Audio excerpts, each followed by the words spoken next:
afternoon, and welcome to this edition of Referee Corner here on IslandStats.com. I'm your host, Earl Basin, and joining me are four members of the Bermuda Football Association's referees who will be heading off to represent not only Bermuda but themselves at the CFU Under 14 Boys and Girls Challenge Cup. Later on this month, we have joining us Natasha Trott, Amari Majors, Stephen Mabry, and Clinton Haywood. First of all, guys, congratulations on being selected.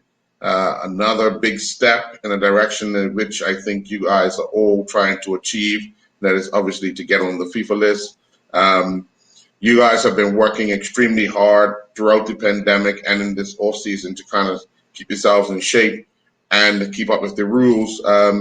As previous Stefan and Clinton, you guys have done this type of tournament before. I'm going to ask you first, Stefan. What do you take back this time around that you would have learned the last time around? What was it, 2 years ago, 3 years ago now?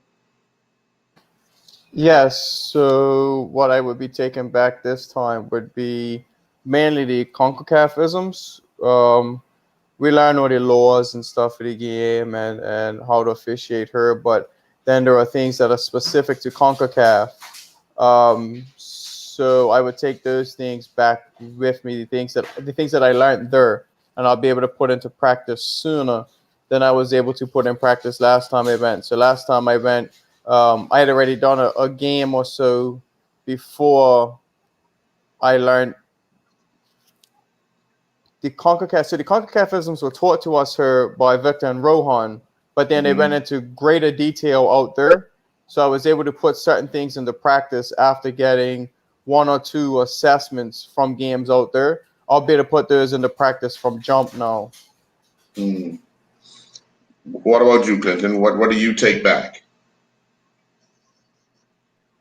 Pretty much the same thing Stephen said. I didn't really get too much bad reports when I was in Florida. My focus is a lot more into now, so I'll be taking that out there and just trying to build on what I knew and what I learned here as well. And Amari, you've been abroad back in school now, but what advice have these guys given you, and what do you take from the lessons learned here on Ireland through the local coaches and obviously the overseas coaches?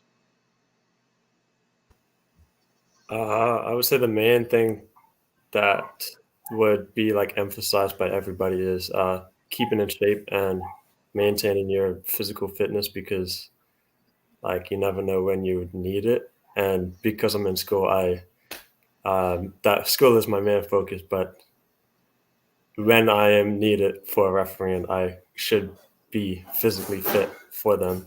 And also like just going through the rules every now and again, making sure that what we have learned is not just going into our minds and then leaving sooner or later. And yeah, that's pretty much it. And Natasha, a big step for you as you have these ambitions of being one of the first, from Bermuda as a female to make this FIFA list. What fills your mind as this opportunity draws closer? I feel like it's been a long build up. I mean, I guess a year is not that much time, but it seems like the moment is finally here to showcase what I have. So I'm just excited for the opportunity to go and get the job done, accomplish the task that is in front of me. Now, okay, so it's an under 14 tournament. You guys you started out doing youth games, so the pace of the game you would understand a little, just probably just a touch higher with the fact that it's now international competition. But Stefan, from your previous experiences, they have games. It's going to be hot. It's going to be back-to-back games. I'm not sure. Well, I know you guys won't have back-to-back games. You probably do one game a day. But what is it? What is the most important things you do to recover for that next game? A lot of the prep is done the morning of. So me, I like a real light breakfast, and then just a banana before kickoff. Um, if this is anything like what we went to last time, the lunches are going to be really good. So you just have that light breakfast, and then you really power up when the lunch afterwards. Because it's just one game a day. It's not two games in one day. So yeah, that for me that works. Now you got somebody like Randy who he can eat a whole meal. I seen him eat fish dinners before games. So I can't I can't go into the game with too much on me. I have a small little light breakfast, a banana all before kickoff, and then if I'm hungry, so be it. We address that at lunchtime after the game. But it's funny how everybody has their own way of dealing with how they prepare. Your boy's going to throw you on the bus, Randy, so telling everybody your secrets. But how do you prepare yourself for a game day? Me, I like to like he said, I have a big meal. It's that just gives me the energy for the 90 minutes. Other than that, the night before, think about what I want to do, what I want to accomplish for that game. The day of, the same thing. Go over all the rules and regulations, what changed, and just mentally prepare myself and go through different scenarios in my head of how would I deal if something happens. When once I get my mental state, the physical part, I don't have a problem with. Mm, mm, So What that's what I found helpful was that unlike her, so in Bermuda, you know who you're gonna officiate with on the weekend a few mhm, days prior, but you don't really meet with those people till game day. Out there, we are having meetings with you know who your team is going to be for the next day, and you're having mhm, that meeting that night. So you meet down, say me as an AR and the other AR will sit down with the referee and we'll go over that game plan the day before. So you get to sleep on it. I found that to be very useful. It's very helpful to already have had that team talk before the day even arrives. You've had the team talk the night before. So it just gives you that much more time to prep. And also on the actual game day, you can go on the actual game day, you can go into further detail because you've already had the general rundown the night before. mm, mm. Natasha, how do you prepare for a game day before, night before, and then game day? Um, Rest is important to me. So having a good night's rest is at the top of my list. Um, Eating well the day before and the morning before. I'm in between Randy and Stefan with the food. I need more Okay. than a banana, but less than a whole codfish breakfast for before the game. But yeah, just eating well and getting enough sleep so that physically I'm ready and mentally I'm prepared for the game. Mm. What about you, Maury?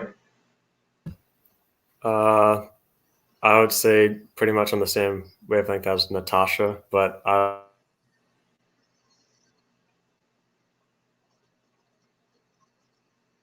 Okay, we'll get him back. He just looked like he's frozen for a second there. Um, Now, Natasha, how do you control nerves going to what we would consider unknown right now? Because obviously you're going to this tournament, you don't know who you'll be officiating, you just know you'll be officiating. But how do you handle that nerve kind of thing? And Mario, I'll come right back to you in a second. Earl, I have no nerves. It's gonna be fine. I'm not kidding. Like I'm excited to do the job that I have been asked to do. I have a Okay. goal at the end, so I want to get there. Okay. All right. The unknowns of not knowing who I'm gonna referee with, that's not a big deal for me. Okay. All right. No Yeah, nerves. it's gonna be fine. Yeah. Okay. Murray, you kind of froze there. You had just started. You want to pick up where you kind of left off? Yeah, I can. Sorry about that. I was saying I'm more on the wavelength of Natasha with meal wise and getting Hmm. rest, but I emphasize like a lot of water before the day before the match because I get into matches and I sweat a lot, so I need ample amounts of water so that I could work properly, I guess. Mm. Now, just recently, Amari, you, Stefan, and Clinton passed the FIFA fitness test. I know for Natasha, that's the easy part. She's been doing that for a little while, haven't you, Natasha? Well, that test, no, but you know, But I want to ask you guys, how did you help each other um, to make it through? Because I know there's always been a struggle for maybe one or two of you throughout the time, but now that the three of you have been able to accomplish this goal, how did you help each other out? Unfortunately, Randy and Amari aren't much help to anybody apart from inspiration. Um, they I've actually never seen either of the two fail it. So it was they were never ever going to be a running partner for me because I was coming from, especially after coming off of surgery, they were her and I was weighed on her. So I couldn't Mhm. even they apart from inspiration, they were no help to me. I trained a lot on my own, like a lot. Um, Nobody besides maybe Francis and my missus knows how much I actually trained on my own for about a 2 to 3 month period prior to the fitness test. Because the fitness does not come naturally for me like it does Amari and Randy. Mm. Um, and I spent quite a bit of time just running distance. And I did that for a long time.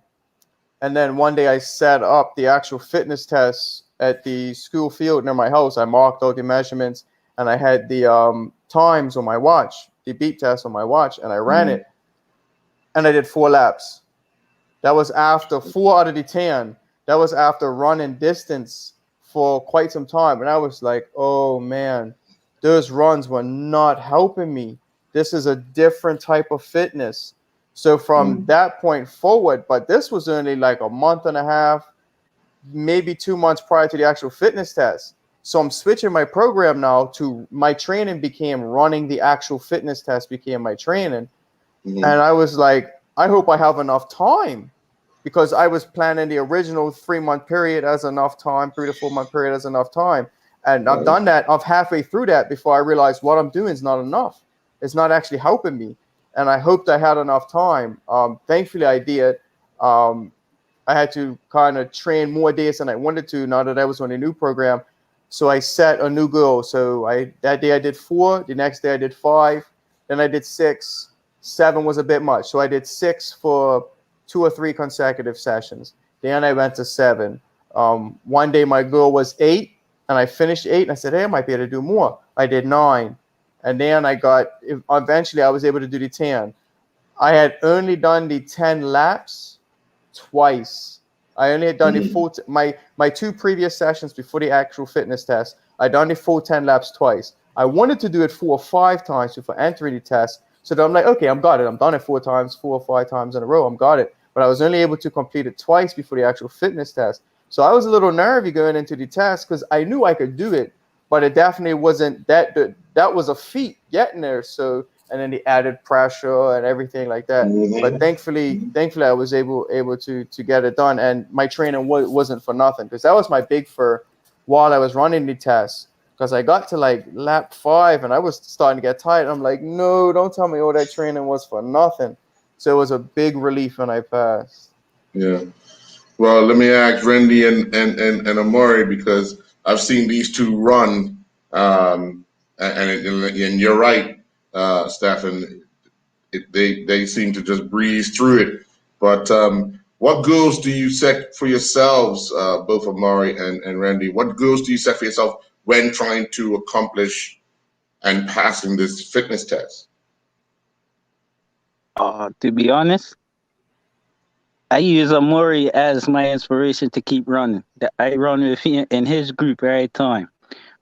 Believe it or not, I failed it once, but it weren't a serious one. It was the practice one to get the feel of it. And like I took credits then after that because I done 8 the first time. I was like, I got it done now. I ain't failing.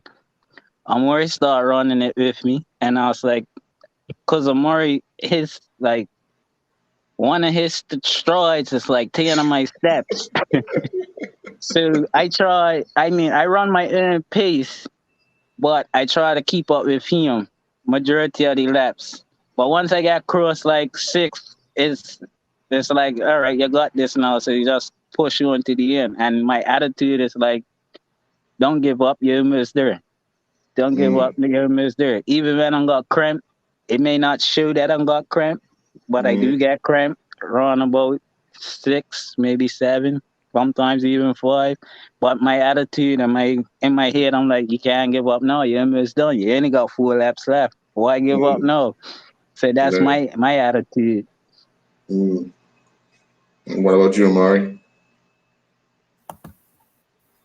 I'd have to say, like, when I first started it, it was when I was like 15. It was a big challenge because I'd never really done any fitness like that in my life before. But I failed the first time, and then after that, I continuously began to like pass it and get better and better at it because I don't know, I just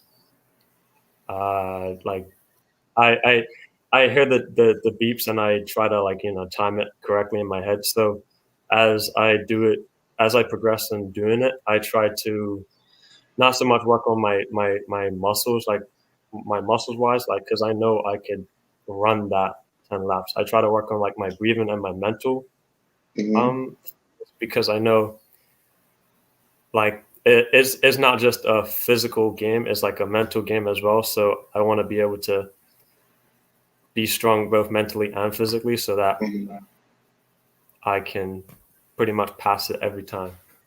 Okay. Natasha, what do you use as a distraction away from the sport? Because, you know, you have to take time away from it. So when you come back, you're still in love with the sport kind of thing and love what you're doing. So what do you utilize or what do you do as a distraction when you're away from the sport? I'm busy. So I have so many things to do outside of refereeing right now in my life. Working takes up a lot of time. I was studying for the CFA exam. I did level 1 like 2 days before the fitness test the other day. So that took up lots of time. I actually don't even know how I was able to fit it all in. I do the training, study every day for hours a day. So yeah, I have lots of things that can keep me busy. And that is what makes me come back, you know? Refereeing is what is like a break from the rest of life. Okay. So you use it the other way. Well, I know, Stefan, outside of sailing, what do you do away from the game to kind of keep your juices flowing for the game? I actually can't get enough of the game, to be honest. I I'm similar to Natasha. The game's actually the game is my getaway. Um, I have my ceiling, so that's where I can scratch my competitive itch. Because as a referee, you're not really you can't scratch that competitive itch. So sailing for me is my real. That's where I get to be a little bit more arrogant, more driven, more you know, as a referee, you have a great game and a great game. Nobody really knew you were there too much. It's only the mistakes that they want to harp on. But sailing's my competitive juices. Sailing kind of gets me riled up because there's stuff I can do to win. There's a role I play in the victory. So sailing's kind of that's where I get my competitive juices going. And then referee is that's more regimented. more. Mm, I find, yeah, I think refereeing and that the balance of the two is perfect for me. yeah. Okay. Amari, what do you do away from the game to kind of keep yourself going? I would say I'm on the same uh, vibe as Natasha and Stefan, but I do step away from it and I try to play basketball or just go on walks and just clear my mind so that I am not holding on to like mistakes that I've made in games and such Mm, that happens in games and so on and so forth. okay. What about you, Clinton? I took my long break already, as I told you in the show before this one, so I don't need a break from it. I play like I actually get in and play instead of running the line or rapping, because I actually Mm, love the game and I miss being around it, like I told you before. So I don't really need another break from the game. I wish I could do mm. it all year round. Well, in the direction in which you're going, you might just be doing that internationally in the summer and domestically in the winter, and hopefully more international on a regular basis. I, Um, I hope yeah, so. I hope but so. obviously you guys will be pushing to try to impress uh, the CFU and the CONCACAF officials at this tournament coming up. But when you look at it, how do you take bad news? When I say bad news, meaning if you've made a mistake and the assessor's coming over to tell you, okay, this is where you made the mistake, this is where you need to clean up a little bit. How do you take that type of news? Because some people kind of get themselves down, and others will just take it and say, okay, no problem, and go back and try to work on it. But how do you personally take that type of news? And I'll start with you, Natasha. I think that I'm a pretty coachable person. So when Mm, someone is giving me criticism, constructive criticism, I try to listen to what they're saying and add it to the next game. mm. Um, yeah, Okay. I try What not about to yeah? dwell on the bad parts of it and just take the okay. You need to do this better. You need to do this better. Let's move on and Mm. understand that the person is not attacking me. They're just trying to help me to be better at refereeing. Oh, okay. All right. What about you, Amari?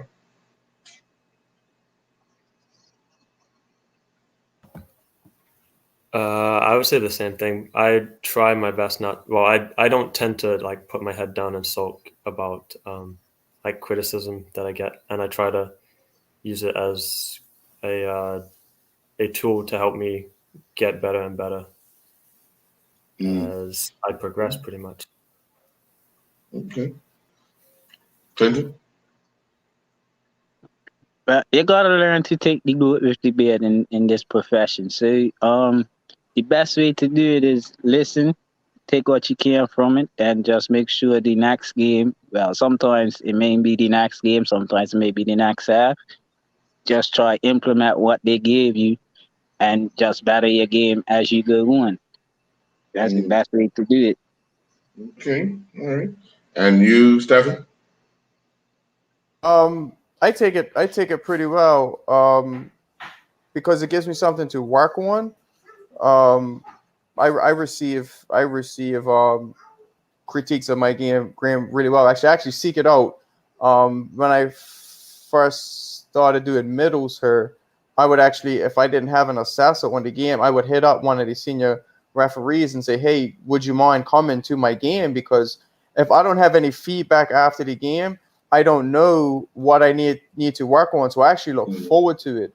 But with these tournaments, the only problem I have sometimes is not from getting that information back. It's, man, I hope I have enough time to show that I've implemented this. Because Mm. you may get an assessor come, give you feedback, tell you what to work on, and then you may go your next two games and not have that assessor or an assessor till you work on it. These tournaments are kind of short, so the sample size is small. So you may get information back, they may critique your game, and you're excited to work on it, and you go out the next game and you implement it, but it's not enough time for that to be solidified. Oh, this is my game now. This is something I implemented long term. You may not get a chance to showcase that. Is the only thing I find with these tournaments is you have to be so perfect because the sample size is small. I have no doubt if they saw the four of us over the course of a season, they would be very impressed with us. But in a short tournament like that, you got one little error or one little thing, and it's concentrated because it's such a, you don't get 2 or 3 games to erase that or to show that that's not who I am. That was just a one-off little error. So I enjoy the critique of my game.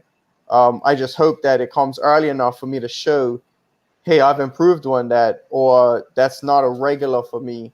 My general officiating actually involves the critique that you added, the positive of it. Okay. Well, being that you had your mic on, let me just quickly ask you, when you were informed that you were heading to this tournament, what were your first thoughts? Okay, I don't want to sound ungrateful. I was very, very, very grateful. But when I heard the dates of the tournament, I was like, I have no wind down time because I trained for so long for the fitness test. I finally passed the fitness test. We're talking no cheat days in the diet, off days once in a blue. So when I passed the fitness test, I was like, yes. And it was cup match coming up. I was like, cool, I'm going to take a week or 2 off. I'm going to wind on. Then I'm going to get back into my training. And it was like, no, you leave on the 19th or the 20th. And I was like, huh? So I have to I just finished training for 3 months to pass the fitness test. No, I just got to keep going. Like, I can't stop training because if I lax off now, I'll never get back going in time for the tournament. And to make that worse, today, Cranston just said we have a rap course soon as we come back from this tournament. So in my mind, I'm like, I'm going out to the tournament. I'm giving it everything I'm got. I'm running down, following the ball down. I'm putting in all the effort. I'm putting in all the work.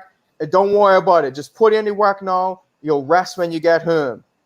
And then Cranston says today, oh no, by the way, as soon as you get home, you can't rest because we're on a rap course.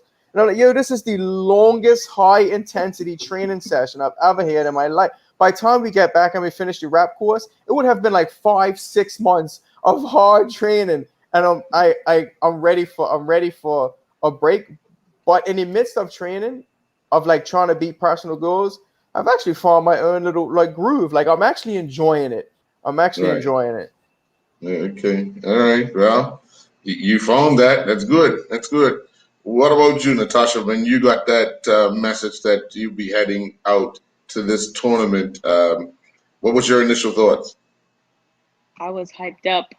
I was like, let's go. I'm hyped. Can't wait to get there. Don't even care where it is. Just send me so I can get the job done. I'm excited. I'm excited to be going. If I'm really being honest. Good. I'm excited. What about you, Amari? Yeah, I was excited as well. I feel like it's been a long time since I've been to a tournament since Dallas Cup with Stefan. And I want to be back out in the limelight, I guess. I want to be seen for my talents because Stefan got pretty much all the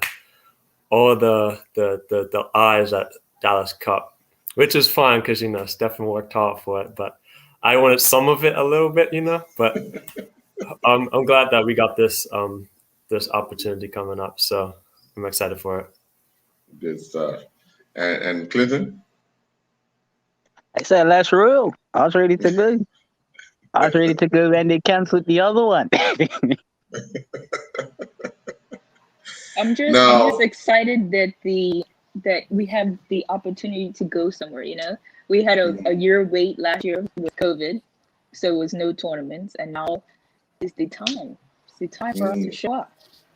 I think it's a real excitement to go with these guys as well, because you build a little bit of a camaraderie with each other. So to go with these crop, to go with Natasha, Amari, and Randy, I'm really looking forward to that as well. To be there with my peers because me and Amari went to Dallas Cup together, And Amari's generally real quiet and shy, but traveling with Amari is a completely different person. I like the Amari that I traveled with. We could come back Bermuda, have a drink together. That person, I was like, yo, this guy is real cool to be with. I never thought he wasn't, but I was like, Right. I could, and you build a camaraderie, being in a foreign country together, the high stakes and everything. It really bonds you, like more so. You see these people multiple times a week here in Bermuda, but it's something about fighting for a common goal and in a foreign country with your peers that kind of I really enjoy the camaraderie of being with my peers, and it's nice to have this four this time going. Last time first it was just me and Amari at Dallas Cup, then it was just three of us the last under 15s. Now it's four of us. So I'm excited about going with my peers. Mm. Now, I know for a fact that the goal is to get on the FIFA list, and I know that FIFA is now putting in place where you guys have to kind of know a second language. How is that going? Have you guys started it, and then where do you see it in the next, I guess, 2 or 3 months? Natasha? It's going great. Actually, we are learning Spanish on Monday evenings, and we actually had a quiz there. I think it got pushed back to next week, but yeah, I think it's going well. If we were, I think to help us learn the language, we're gonna need to start using it in games or something, because we're just gonna forget it if we don't use it every day. Right. But what we have learned is pretty basic and general and helpful. Right. The teacher that we have is decent. She's good. Good stuff. How are you making out with it, Clinton? I guess somewhere it's mixed up because I learned French in school, so it's just differentiating the two. But I'm Uh-huh. finding it real nice. I need to just find somebody I could use it with outside of the class, because once you don't use it outside of there, you tend to forget things. But Right. I like learning a different language. I like it a lot. Yeah, well, when you go to the grocery store, start speaking to them in French. See what they look like. How about you, Amari? Because you're in a routine of learning of being in school. So how are you finding it? It's been pretty good. Took Spanish in high school, so it's all still familiar for me, Mm-hmm. and it's pretty much just the basics right now. But I'm waiting for it to, you know, uh, get up to a higher level so that I feel more challenged in a way, I guess. Okay. All right. And for you, Stefan? I am struggling. We have found my Achilles heel. I in all my years of education, primary school right on through to high school, I've only ever failed three classes. All three were Spanish. Once in middle school, twice in high school. I failed Spanish, and I am none the wiser today. It's I I'm struggling. I it's not sinking in. It's not nothing, and it doesn't matter how much effort I put in. It's not happening. But I'm committed. I'm committed, though. Mm-hmm. So joining us now is the head of referee, Mr. Cranston Williams. Obviously, Mr. Williams, the fact that we'll have these four heading off to a international tournament. Obviously, the program is heading in the right direction, and the powers that be want to see what else we're producing in Bermuda. So, how did you manage to secure the four spots for these folks? Uh, well, I didn't secure the spots; they secured it themselves because they have worked very Oh, hard in spite of COVID. Um, COVID-19 was really, I guess, a kick in the butt to all of us because we had a plan, we the plan mapped out, and some things had to get changed. But with the mhm. academy, these guys decided they want to continue on that path. So as the person that's the head, I knew I had to put something in place to make sure they got there. I was a little disappointed we didn't have it in the 2020 version. I said, okay, 1 year I can let it go. Then 2021, I got the email again to say there was no under 15s. I was like, I sent emails, and I have a very good relationship with the powers that be in CONCACAF. And I said, listen, my people have been training consistently for 2 years straight. I can't keep saying there's light at the end of the tunnel, but the tunnel is not existing. So luckily, sometime during the Bill Cup, I got a WhatsApp like at 1:30, 2 o'clock in the morning to say, this is what happened. But we had already arranged our fitness test for that particular date. So it kind of just worked out hand in hand. And these three decided that gentlemen that they were going to pass. Natasha, unfortunately, I decided to try something a little different and took out of our comfort zone because I know Natasha's an athlete, and she did the men's test. And she managed it with 6.5 laps. And Earl, to see Natasha's disgust that she didn't get to the 10, it said to me, I know that the women's one, that was a breeze for Natasha. That was like just eating ice cream and getting in. It didn't really challenge me. So she's got to do it again on Wednesday, which we already know she's going to pass because that's just Natasha. But for me, like I said, they booked the ticket themselves. I didn't have anything really to do with that besides making sure the instructors were available. I have to say a big thanks to Anthony Francis, Lyndon, Garrett, Martin, all of this, Rohan, Victor, Alicia, Diane, even the BFA president has been coming to train with them at the beach. There's so many people to thank, but I was just a small part of the big picture. They kind of did this on their end. They want to do it, but I do need Stafford. I kind of threatened Stafford to pass the test, so he didn't have a choice. Amari, Clinton, Natasha, that's what they do on a regular basis. But Stafford, I told him, get up passing it today, and he did. In spite of the rain and thunder, the lightning, everything that in the beginning, for me, I must say, watching Stafford complete is probably one of the most rewarding things since I've been involved as determined, because especially the very last 75, Earl, I don't know who said something to him, but Stafford ran around that corner like he was just seeing book. And I was like, wow. It was just really, really heartwarming to see, and I'm really proud of these guys. And I already told them we're having a FIFA listing party in December. That's where I'm at right now. Stephen, I heard a rumor that Mr. Williams was going to pass the test the day you guys had it. Did Mr. Williams get on the start line? I reffed the game yesterday, right? And just as I was leaving, I was thinking to myself, hey, that man owes me a fitness test. Because when he says he threatened me, he put so much added pressure on me to pass that test because I'm training on Sundays. I have nothing left to give. I am maxed out in training. Like, if I didn't pass that test, it was not lack of effort. I'm like, this is all I have to give. And this man seeing me at training, and it's like, yeah, you better pass that test, right? There's no failure option for you. And I'm like, whoa, like, I'm scared because like I know I'm trained for it, but like the man traumatized me.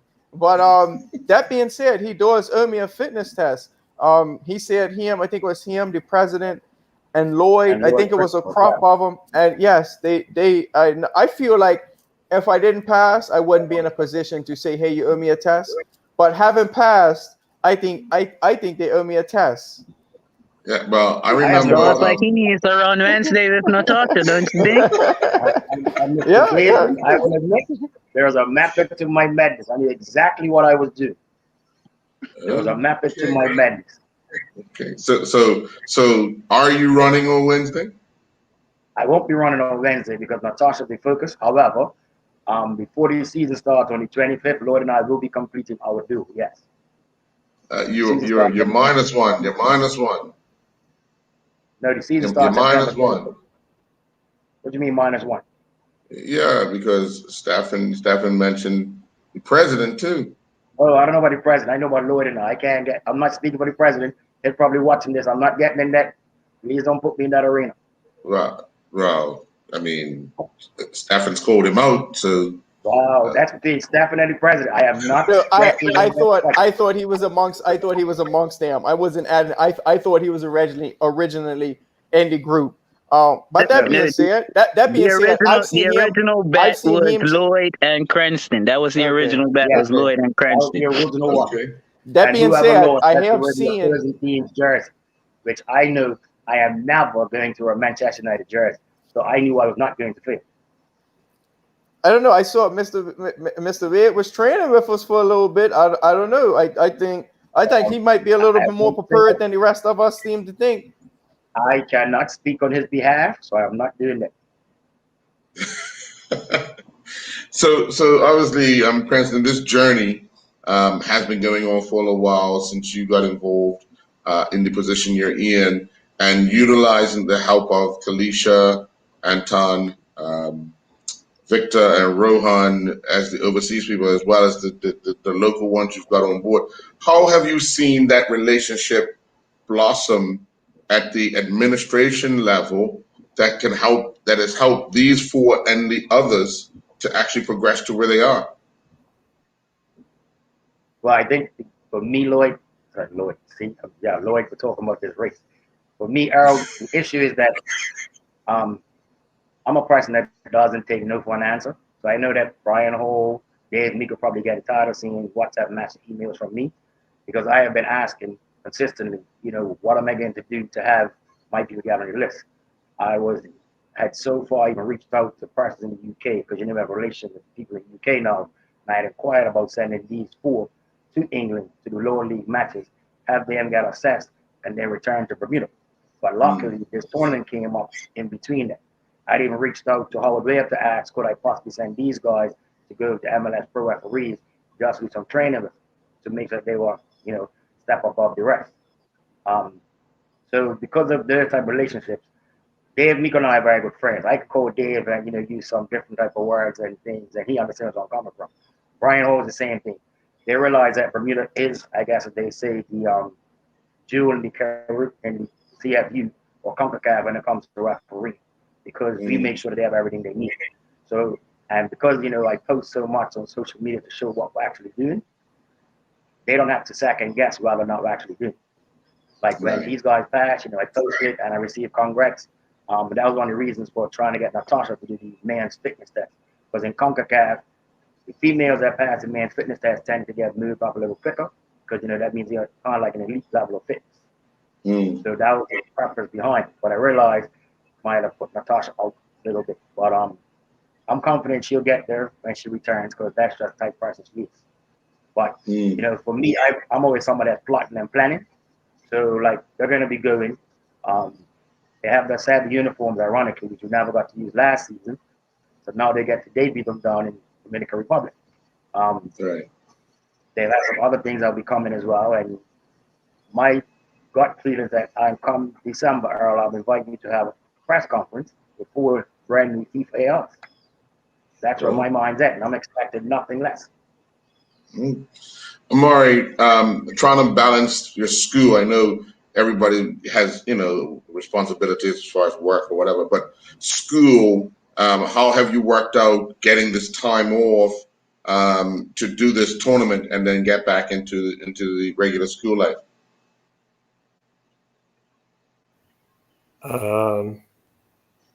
Well, with Mr. Williams' help, I was fortunate enough to liaison with my administrators out in university, and I was planning to go back early so that I could train for my job on campus, because I was supposed to orient incoming international students to show them around the school and stuff.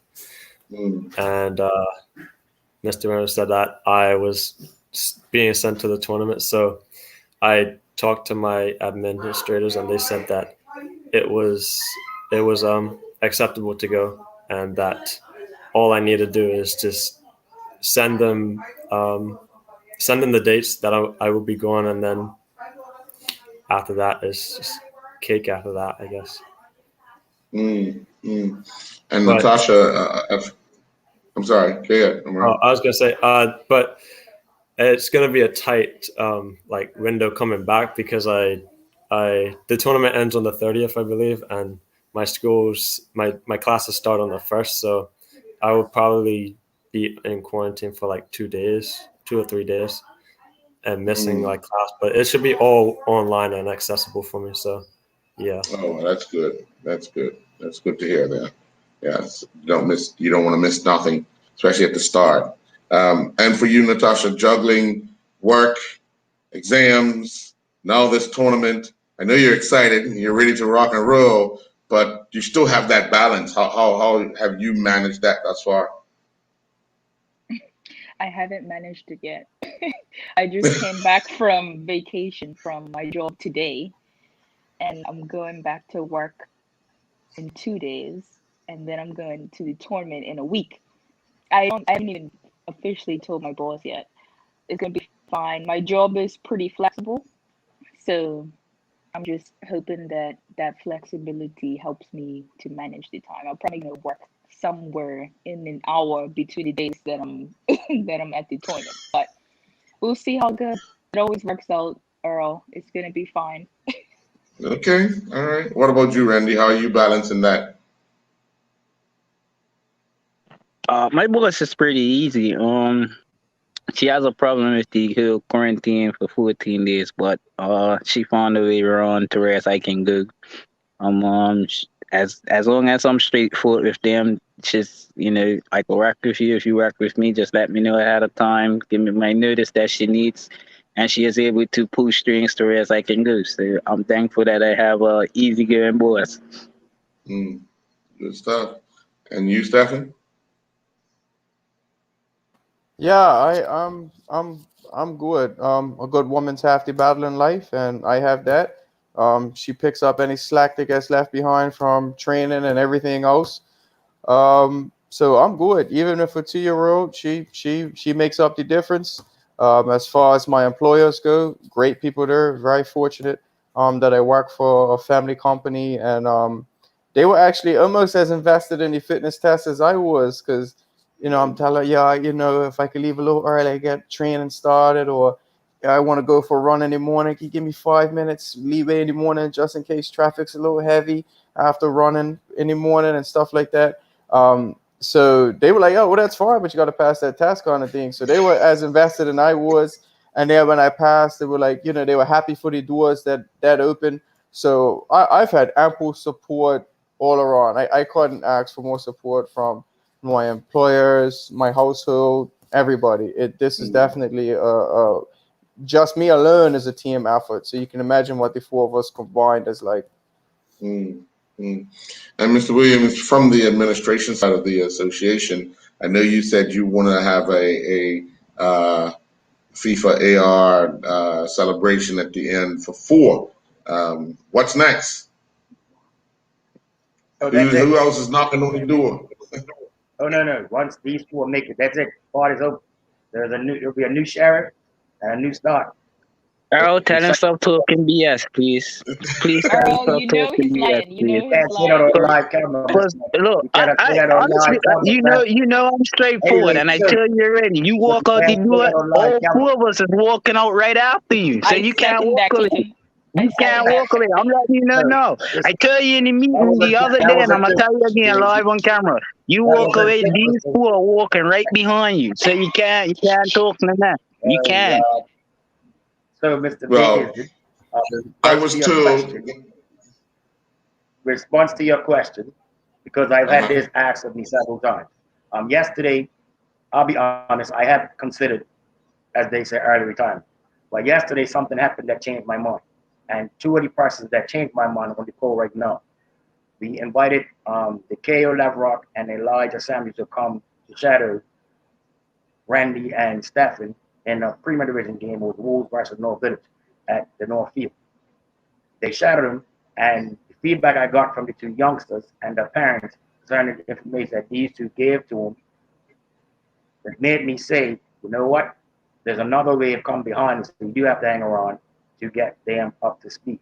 Because I realize that the seniors are not doing what they're supposed to in terms of coming to train as much as I would like, but we have a decent crop of juniors who come behind.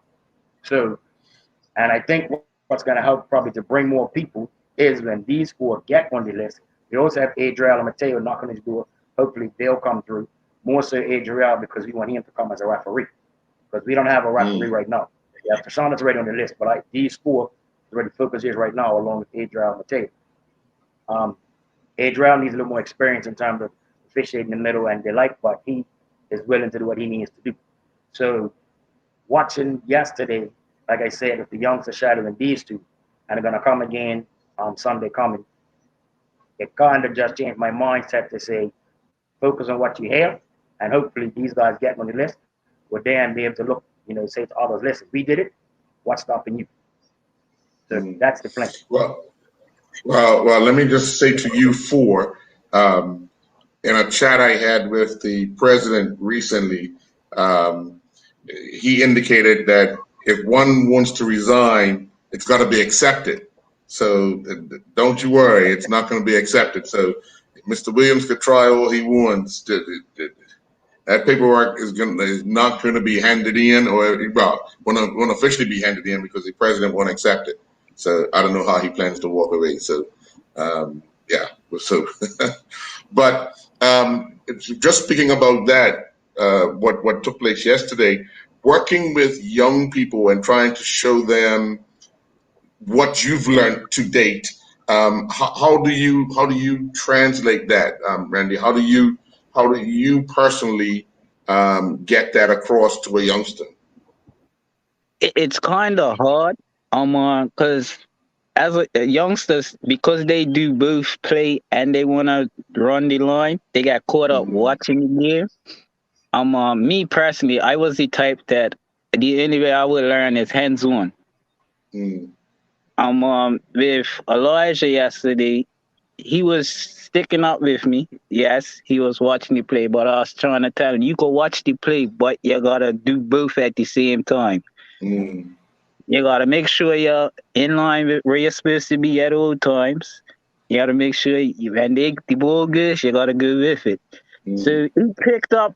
Sometimes he was picking up on it. Sometimes he was a little lapsed. But I say, hey, where you gotta be, and he will go there. So they're willing to learn. It's just they gotta get the mindset of I can't get caught up watching the game.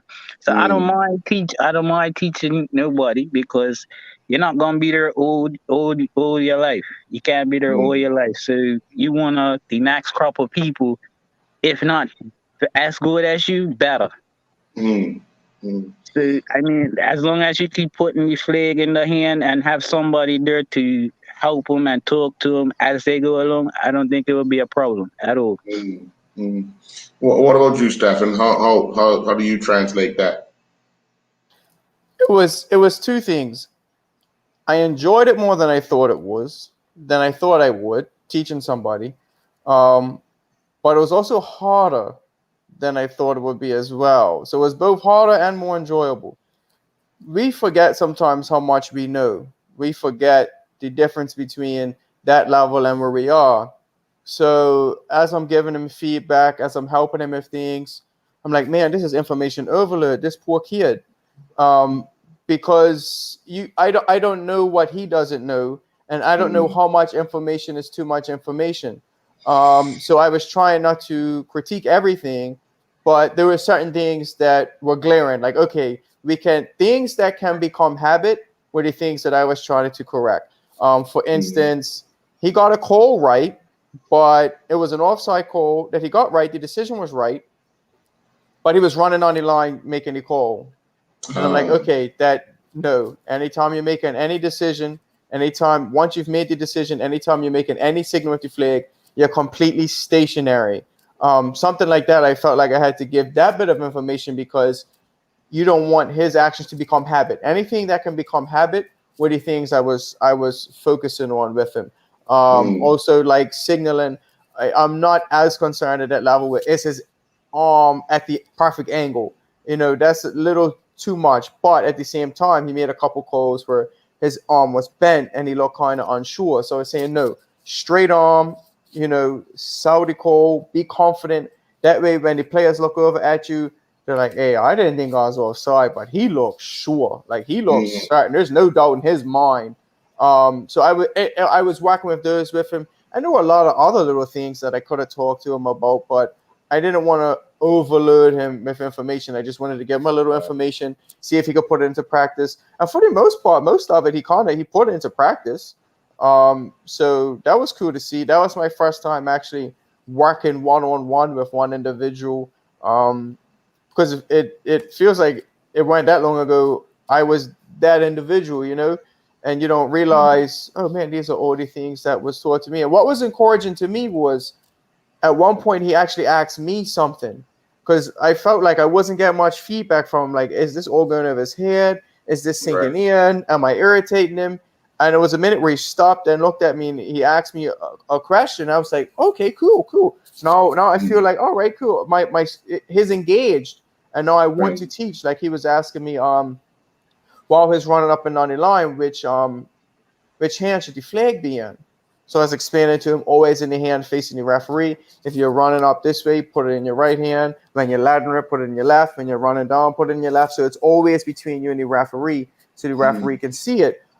Because at his level, he hasn't been taught those things yet. He's still at a basic level. So for him to ask me that, like, oh, okay, that's something he's considered, cool, and it inspired me to give him more feedback. It was actually enjoyable. I'm looking forward to working with those two again next Sunday.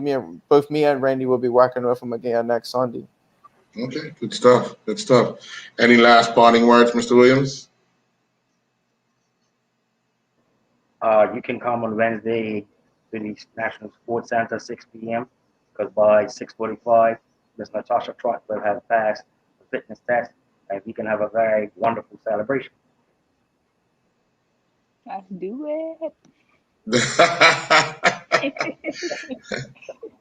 Well, no, but I just want to say honestly, these guys have worked extremely hard, and I am very, very proud of the four of them.